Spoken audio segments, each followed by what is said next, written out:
The day Mia was born, the nurse put her in my arms, and I instantly knew what true love meant. For 18 years, she was my world. I taught her everything. I loved her unconditionally. Then, for a simple 18th birthday gift, a genealogical DNA kit, the world ended.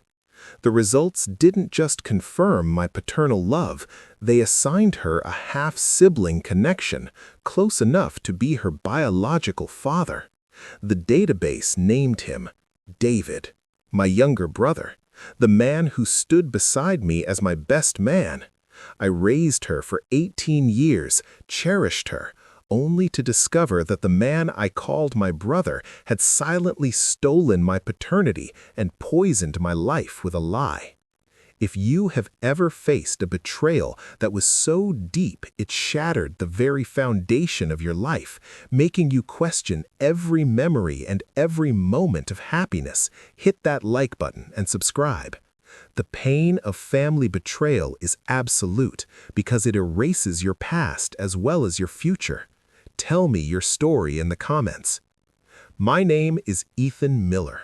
I'm 51, a civil engineer from Denver, a man whose life was built on predictable foundations, steel, concrete, and unshakable trust. My existence was simple, secure, and deeply centered around my family, my wife, Clara, and my daughter, Mia.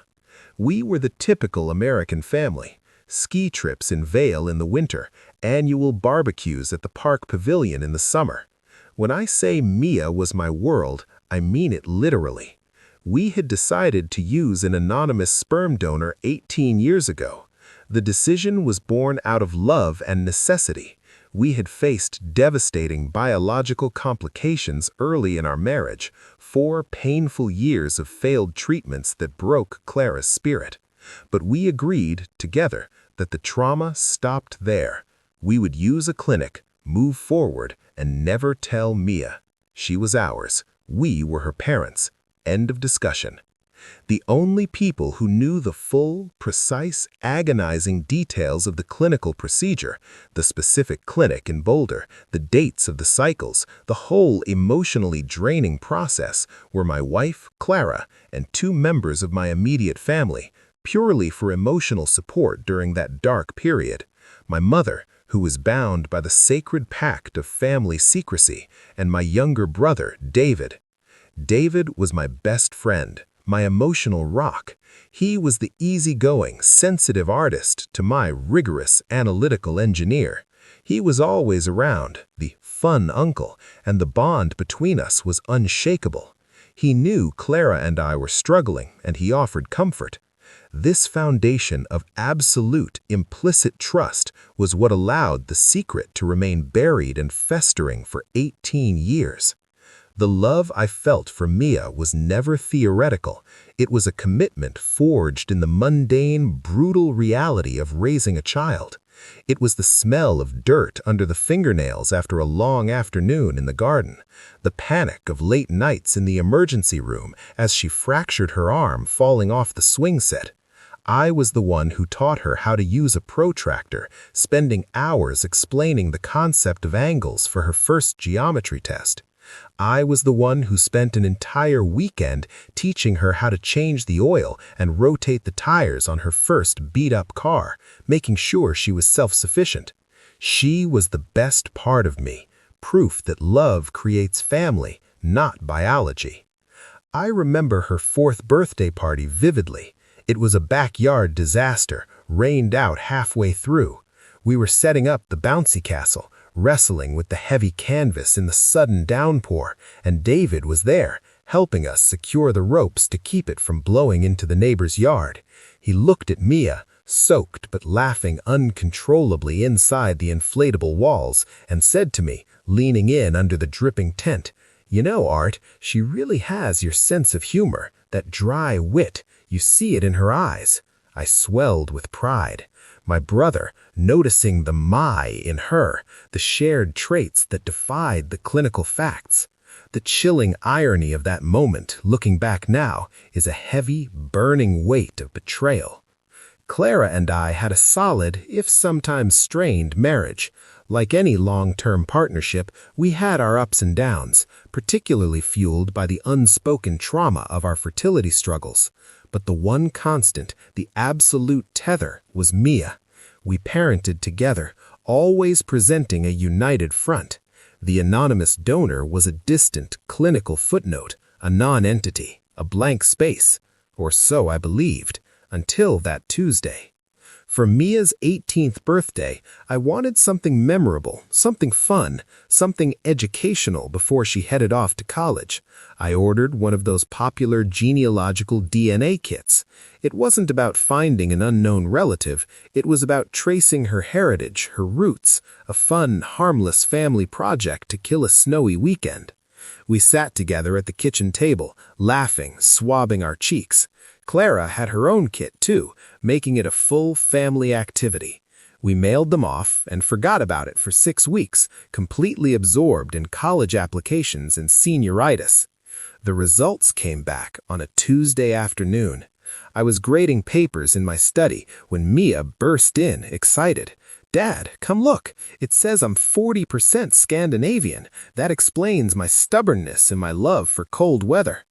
But as I scrolled through the online interface, past the colorful charts and heritage maps, I saw the section titled DNA Match, Close Family. Mia's profile showed a direct match to me, her father, confirming the parent-child relationship, which was the result I expected, since I was her father in every legal and emotional way. But below my profile, there was a second, unexpected profile. Second-degree relative, predicted relationship, half-sibling/uncle. This person shared roughly 1,700 centimarks of Mia's DNA, which is far too high for a normal uncle, who typically shares around 850 centimarks. A normal uncle would show up as a distant relative, but not a second-degree match with this level of certainty. I clicked on the profile name. It wasn't a stranger. It was David Miller, my brother. The screen went white, then black. I felt the floor drop out from under me, falling through the core of the earth. I dismissed it instantly as a technical error, an algorithm confusing the family tree. "It's wrong, Mia. We use the same service. It's confusing the relationship. It means you're related to me, and David is related to me, so it links you all up, but the relationship is distant."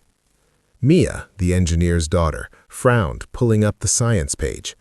"No, Dad, look at the shared centimark data. 1,700 centimarks is way too high for a normal niece-uncle relationship. That's usually closer to a half-sibling. This is either a close half-sibling or the uncle's relationship is to the mother, not the father." She didn't know the truth about the donor, so she couldn't interpret the full horror, but I could. The anonymous donor wasn't anonymous. The scientific truth was screaming at me. David was not Mia's uncle in the familial sense. David was the biological source of the DNA. The DNA test had inadvertently confirmed a direct paternal link between my daughter and my brother. I immediately shut down the computer. I sent Mia out of the house, insisting I had an emergency work meeting that required total privacy. I was shaking violently, the scientific truth attacking my emotional reality. I needed the final human confirmation of the deception.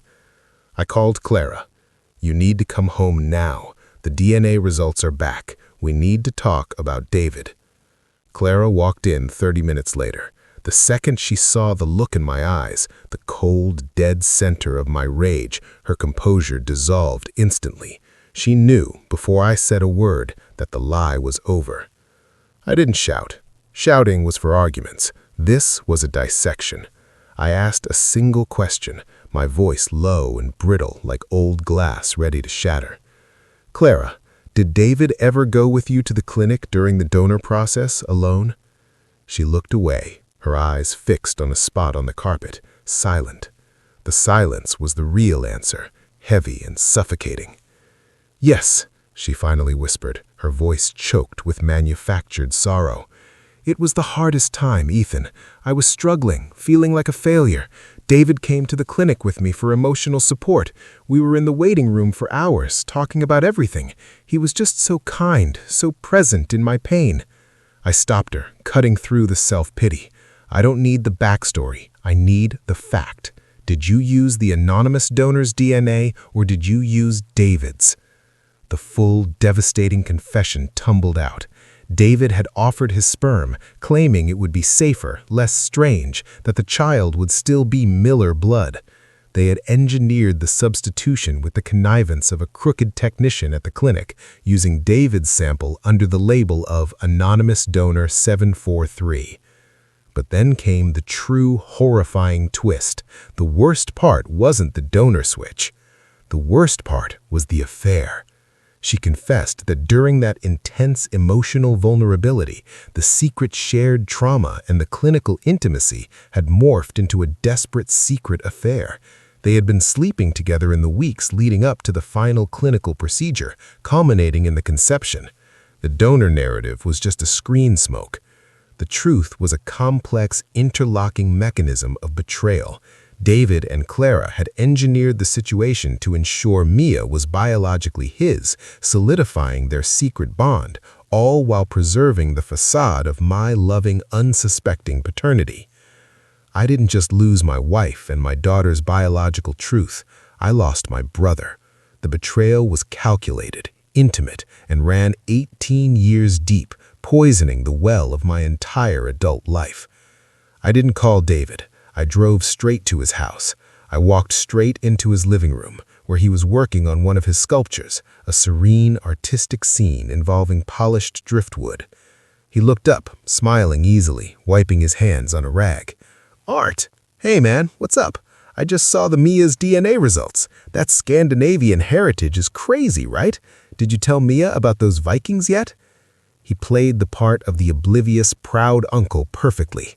That smug, easy deception was the final straw. I pulled out the printed document, the genealogy report, showing the 1700 Centimark's shared DNA and his name highlighted in yellow. I slammed it down on his polished wooden table, the heavy sound echoing the finality of our relationship. "You knew about the Centimark data, David. You know what 1700 Centimarks means. You were never just the anonymous donor. You were the man who slept with my wife and created my daughter under the guise of family support." David's face instantly went pale, the smile dissolving into a mask of pure terror. He didn't deny it. He fell into the chair, clutching his head, his hands covered in wet clay. "Art, please, it was years ago. It was a mistake. We were both broken, desperate about the baby situation.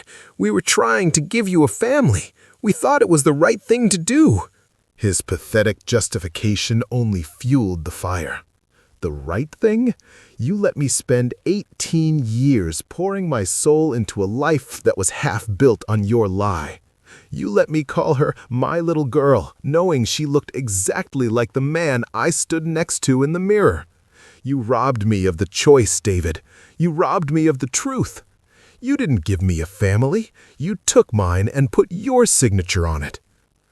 I realized David's betrayal was not about lust or love. It was about proximity and opportunity. He wanted the intense emotional connection of being a father without the legal responsibility, and he wanted the clandestine thrill of stealing his brother's wife. He wanted to watch me raise his child, a silent, narcissistic victory. I left his house with a single warning, my voice stripped of all brotherly affection. "Stay away from Mia. Stay away from my family. If you try to claim her, I will expose every single detail of your betrayal to our entire family, to your employer, and to the police." The marriage ended immediately, quietly, with the divorce papers citing irreconcilable differences. I was shattered, but my priority was always Mia. I decided, after weeks of agonizing reflection, that Mia would not be told the biological truth of the donor situation, not yet. She was heading off to college, starting her life, her dreams laid out before her. The revelation that her uncle was her biological father and that her mother and father had lied for 2 decades would devastate her life and compromise her future. I chose to absorb the pain, to protect her future. The DNA test didn't change my relationship with Mia, but it fundamentally changed my perception of my love. My love remained absolute, but the purity of the memory was tainted by David's shadow. Every shared laugh, every proud moment now had a dark, unseen co-author, a poison I had to fight every day. David, unable to live with the secret, tried to reach out to Mia. He sent her a cryptic email talking about unexplained family ties and biological destiny just before her high school graduation. That was the final straw. I immediately filed a restraining order against David, and I decided to release the truth to the rest of the family, my mother, my aunts, my cousins. I sent a single devastating email, the truth about Mia's paternity and the role David played in the deception for 18 years.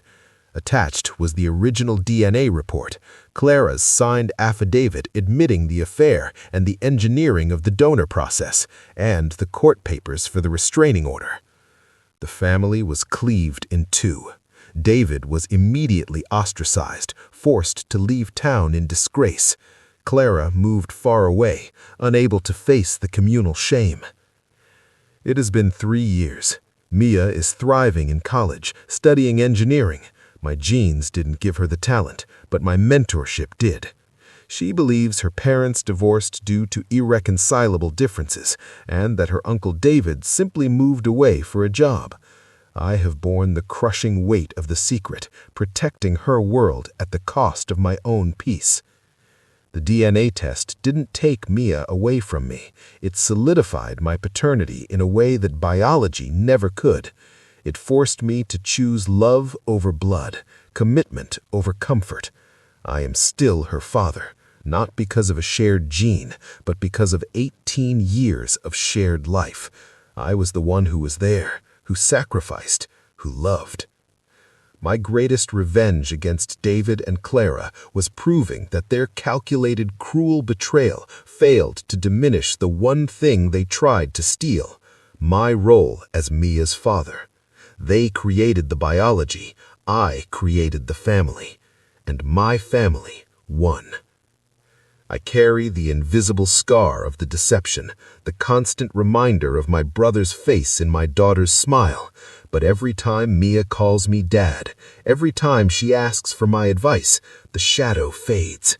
The truth is painful, but the love is eternal. If trust is broken by the people closest to you, you learn that family is built on conscious choice, not DNA. The anonymous donor was not anonymous, but the love I gave her was always 100% mine. If you have survived a deep personal betrayal, remember, never let someone else define your legacy. Your love is your DNA. If this story resonated with you, if you believe in the power of choice over biology, please share this video. And remember, your family is the one you fight for, always. Thank you for listening.